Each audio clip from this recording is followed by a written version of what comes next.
up, and he probably can now see Earnhardt in his rearview mirror. Dale Earnhardt trying to gain some ground on the race leader. We're in the last 10 laps here in eastern Pennsylvania. There is Earnhardt, winningest driver on the tour.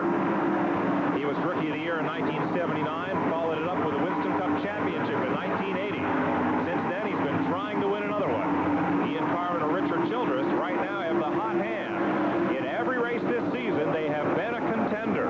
No other team on the circuit can say that.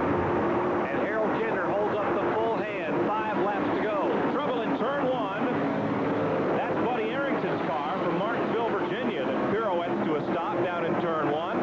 Arrington spins the wheels, gets it going again, gets up on the racetrack, and oh, Morgan Shepherd piles into Arrington. Harry Gant's car just obliterates the left side of Arrington's machine. It looked like Jeff Bodine may have gotten a piece of that as well as Morgan Shepherd went by. And the mangled Race Hill Farmers Buick now, Morgan Shepherd sits on the outside of the track. Heavy damage on that car. Both the front and rear end are shoved in. Here's the race back to the caution flag, and likely this will be for the win, as Richmond takes the caution flag well ahead of Dale Earnhardt. A severe 3-car accident in turn number 1. It'll be very difficult to get that cleaned up. And the panel sweatshirts efforts, the Ford Thunderbird for Buddy Arrington sits there on the apron in turn 1. Earnhardt pulls up alongside Tim Richmond, but I'm sure both know that with 3 cars littering turn 1, it'll be nearly impossible to get this race back to green. Here's Buddy Arrington's car spinning on the grass. Arrington gets the car refired, pulls it back, tries to get back up on the track apron. The car seems to stall a little bit. Now it digs up, but here's Morgan Shepherd. Contact. Spins Arrington around, down on the lower side, and again, right in the driver's door. Heavy damage. Those 3 cars mangled and in turn 1. All 3 drivers are still in the cars, and safety crews are being rushed to the scene. Morgan Shepherd will not collect that next $200 bonus from Jack Beebe this afternoon. And that car they had hoped to run at Michigan is apparently totaled. And they have gotten Harry Gant out of the mangled car. His knees are a little bit wobbly. He's walking toward the safety vehicles as they are assisting Harry Gant. That violent crash that in turn 1. Gant will have a ride to the infield care center to be checked out. There's Buddy Arrington climbing in on his own power. And the crews are attending to Morgan Shepherd as well. Harry wants to look around at the other cars, and apparently he's banged a knee. Well, the fact that these drivers can walk away from a crash like that at probably 150+ miles an hour speaks well for the way these cars are built. White flag displayed with the caution. We will not get a restart. And Tim Richmond, should he have enough fuel in the tank of his Chevrolet, will come around to get the checkered flag. And here are safety crews now lowering Morgan Shepherd down across the banking. They will have the ambulance there to take him to the infield care center. Shepherd there carefully, safety crew will put him on the backboard, the stretcher, and take him in to be checked out. What a good run this driver was having today. Coming from a lap back and looked like he may have had a top 5 finish, and possibly even a 2nd or a 3rd. Shepherd was in 3rd position at the time of the incident that has destroyed 3 race cars down in turn 1 with less than a handful of laps remaining. On the final lap, Richmond and Earnhardt must be frustrated. He can't pass under the caution, and he'll have to come around to take the checkered flag. But 2nd place pays well, almost $30,000, and it will pay him a pile of Winston Cup points, 175 or so.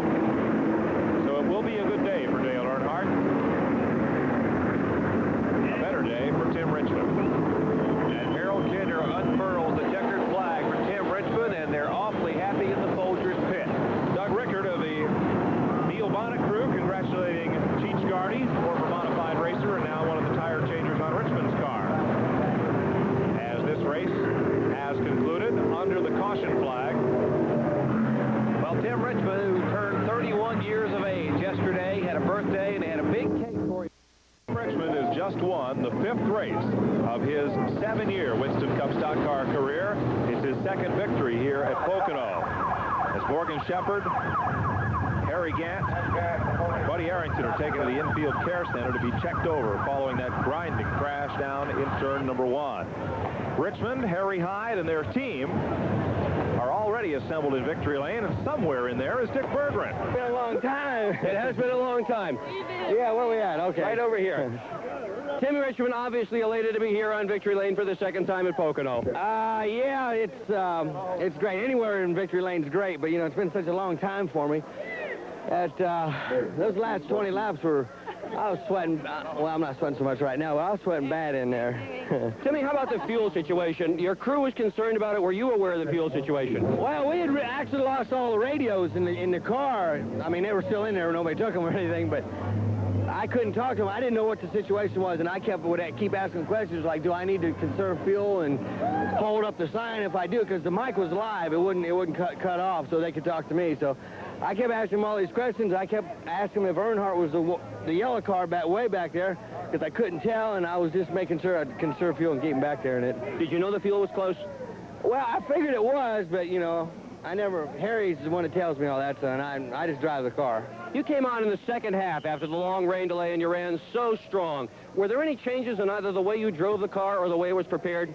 Not really. You know, we had a little struggle there when the rain finally came, and when the race restarted, the tires, the track came back to me, I think. It was kind of like a situation in Charlotte that Earnhardt, you know, kind of the track came to him after that rain. Today the track came to me, and now we're all even again. And you were watching Earnhardt in the mirror, I'm sure. Oh, yeah, I was definitely watching him back there.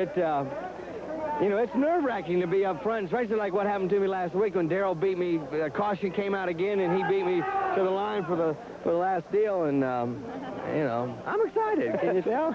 As well he should be at this place. This is the racetrack that gave Tim Richmond his Winston Cup start, and here he is on victory lane for the 2nd time. What do you want me to do here? Thanks. The win breaks a 2-year drought for Tim Richmond. He's not won since April of 1984. Word from the infield care center is that Morgan Shepherd is okay. He'll be released. Harry Gant and Buddy Arrington will be kept overnight for observation, but no serious injury to any of the 3 drivers. That's good news. That is indeed good news, Mike, that they took a leak like they took that in turn 1, and they're going to walk away from it. Mugging for the camera is Tim Richmond, the victor in the Miller High Life 500. The Miller Eagles. You either have Goodyear Eagles or you need